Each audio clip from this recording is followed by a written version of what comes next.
Hello YouTube, welcome back to the channel. Well, today I wanted to do another video like we did yesterday, and it had to do with people that have gotten frustrated with bow drill and have given it up, or people that's thinking about learning the technique. My recommendation is that you start with all the cheats that you need to go ahead and achieve that first ember, and you can advance from there. You can progress. You can make it just as strict and just as survival as you'd like to, or stop at a certain point like I have. I think if you were to question some of your favorite survivalist bow drillers and hand drillers, I think you'll find that their first ember also was with the aid of many different kinds of cheats, whether store-bought lumber or bearings for a bearing block. I remember my first ember was made probably 6 months before I ever tried a real bow drill set, and that's where I had a couple of pieces of red cedar, and I whittled it down crudely and made one end of it small enough to fit up inside my electric drill. And I just bared down on it, and that's how I got my first ember.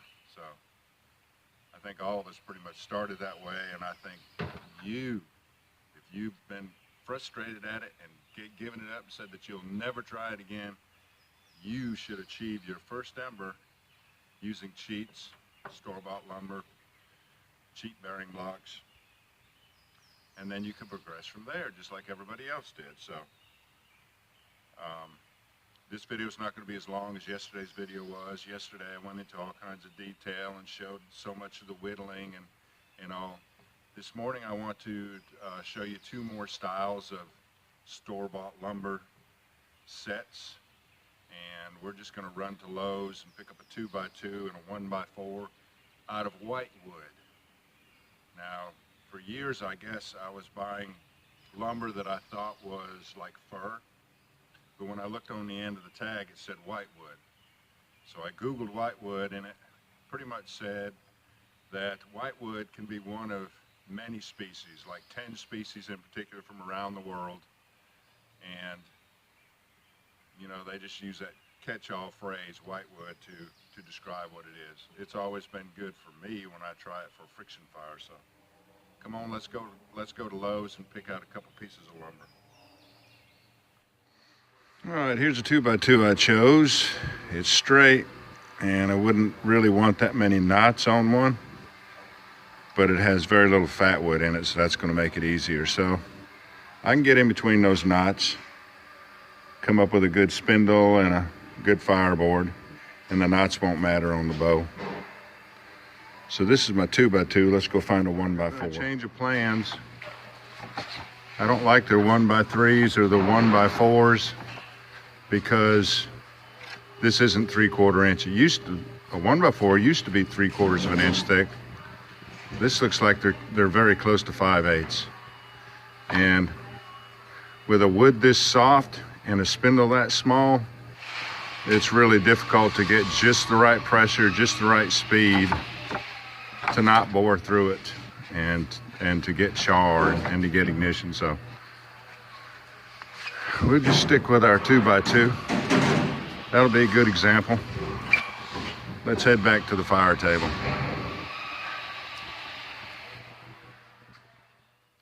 I've taken a quick look at this, and I want to cut my spindle out first.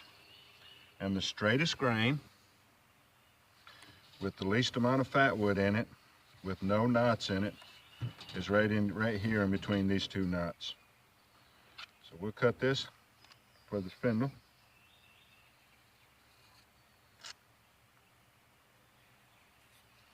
And that's going to be about 10 inches. And I think I'm going to try to use this right here, that knot, for the bearing block. So let's cut it about 5 inches here and here for the bearing block.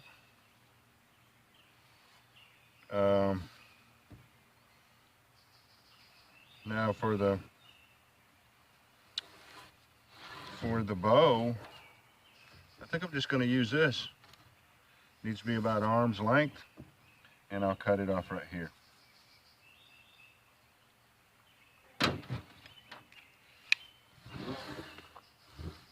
Make sure you can see this good enough.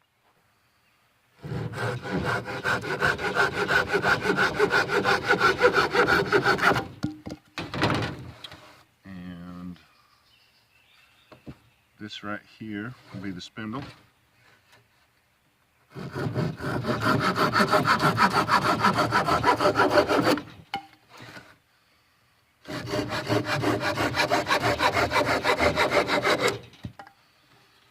we're going to try that knot right there for the bearing block.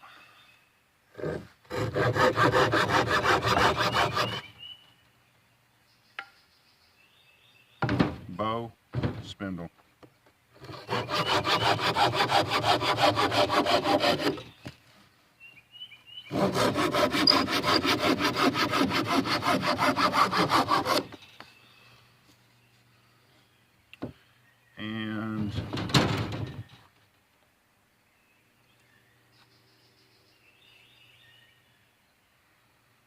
And I'm going to split this down for the fireboard. So there's the bearing block. Let's go ahead and split this down. All right. Now I don't like the way that grain is running there. I mean, it makes sense to split it this way to avoid that knot, but the grain is actually better this way.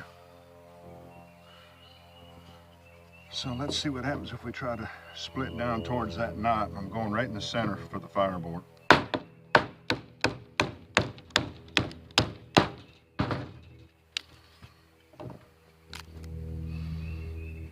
Worked out fine, didn't it?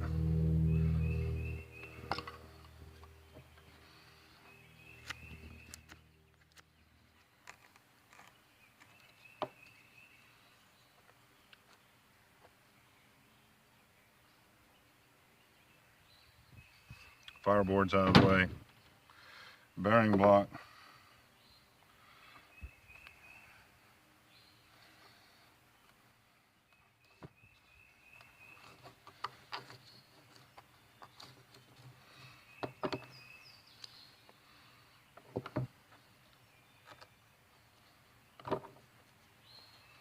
And if that doesn't work, we still have a fat wood bearing block. And if we have to resort to the bearing, we will. All right, let's see. Let's start working on the spindle. And this is just whittling on down until you get a 3/4 inch cylinder, maybe a 1/16 bigger. Like yesterday, I was going for a 3/4 inch diameter spindle, and I think I was maybe a 1/16 bigger than that. I just wanted to show you this. You're still going to have, every time you're using lumber from the store, 2x4s and what have you, you're still going to have diving grain to deal with. So I started off up here, and it should have only taken that much off, and you see where it dove down like that. So once again, I just encourage you to take your time with it. When the grain starts to dive like that, you can come back this way and keep on whittling like that. All right. Refer to yesterday's video to see how I make the hot end and the bearing block end. That's going to be my hot end there.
bow.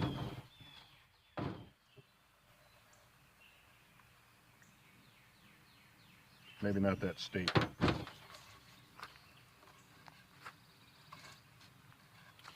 Make sure you can see that. Yeah.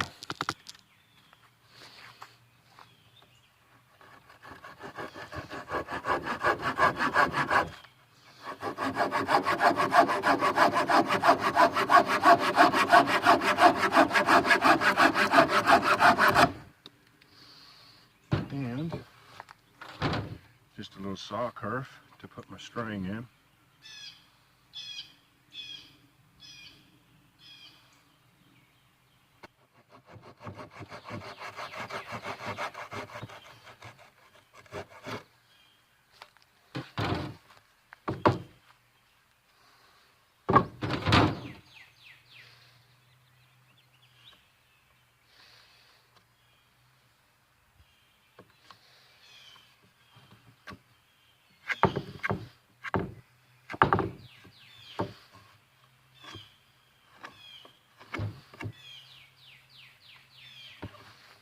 All right, let me get my drill and we'll drill that.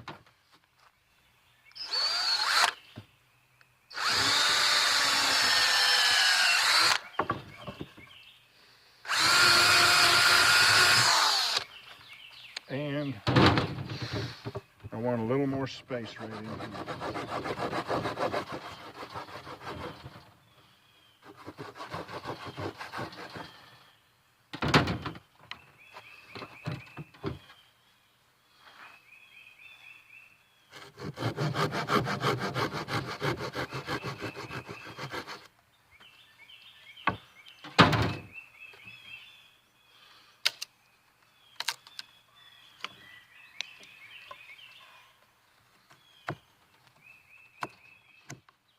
We're about ready to try it out. Let's put a bowstring on.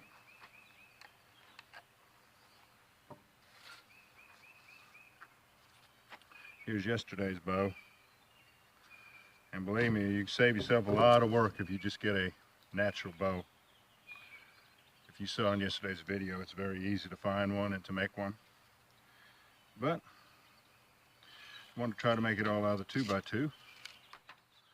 So this goes in here, like that, like you've seen me do before on other bows.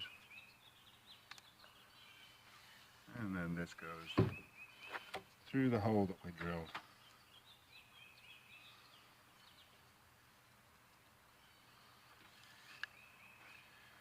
And I think that our spindle's probably only going to need like a 1/2 inch pull out right here. And wrap this up here as tight as you can.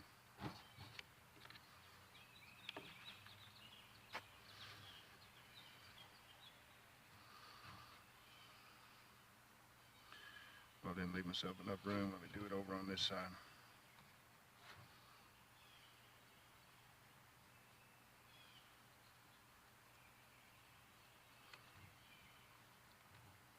That's it.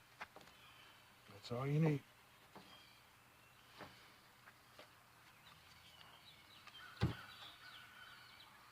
Yeah, that's a lot bigger than I usually use, but it'd be all right. Let's see if it fits if the tightness is right. So, there we go.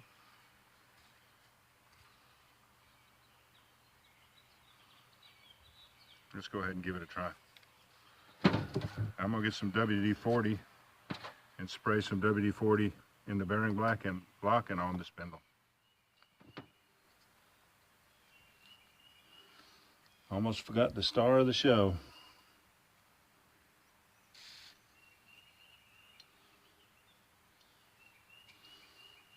Now let's do our burn in.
No burning at all on either end.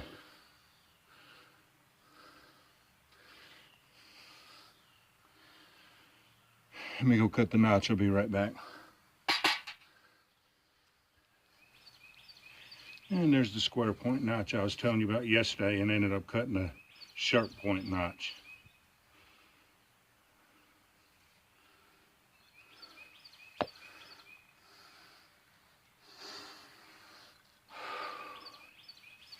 Make sure this is still tight, and it is.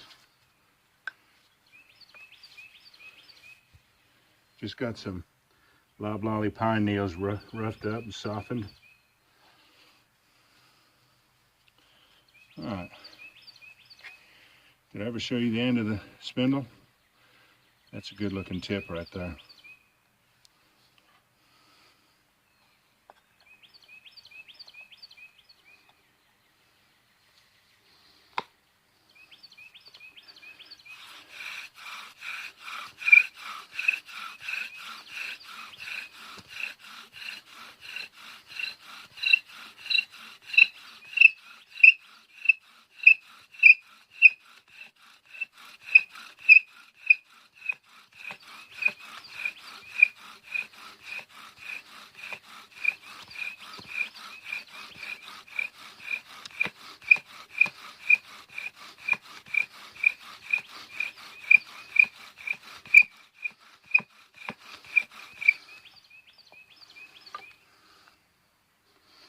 Uh-oh.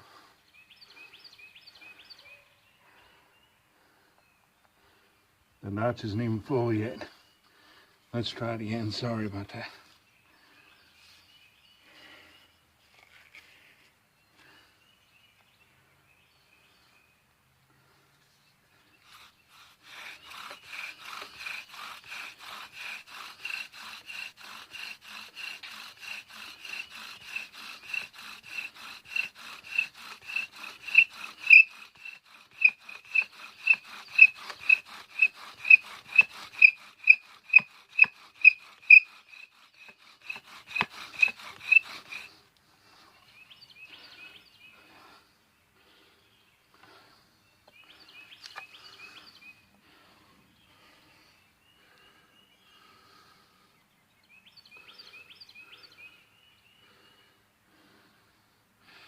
Notice how the very bottom, the very center, doesn't even char at all. That's normal. It's not usually that big of a uncharred spot, but it is normal.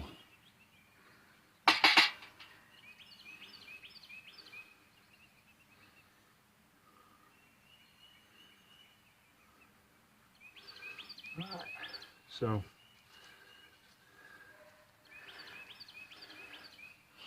when people claim to be using a natural bearing block and you don't see any smoke coming out of the top of the bearing block, you see there's no char on this at all. They're most likely using some kind of lube. Let's go ahead and put the bearing on it.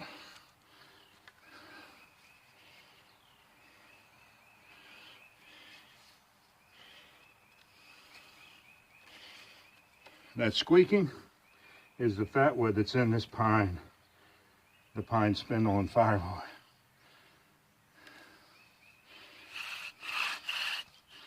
That's a world of difference right there.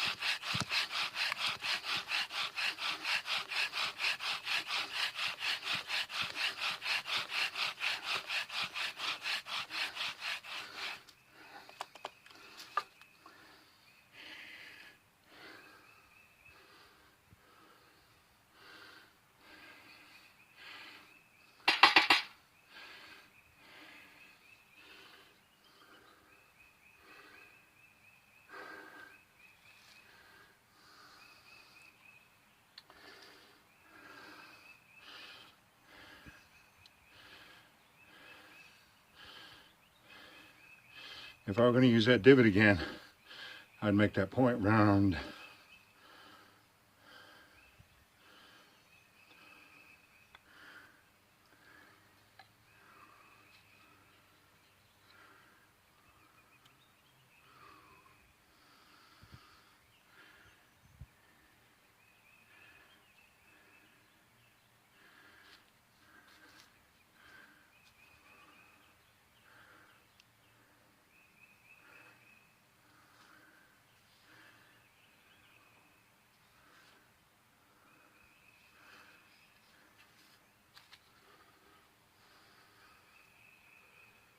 Oh, look at this thing.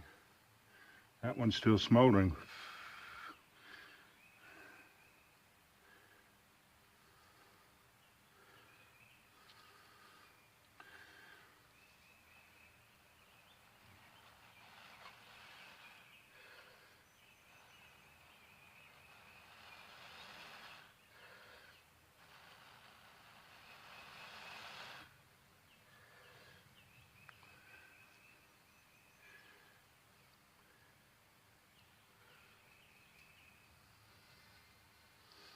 All right, y'all.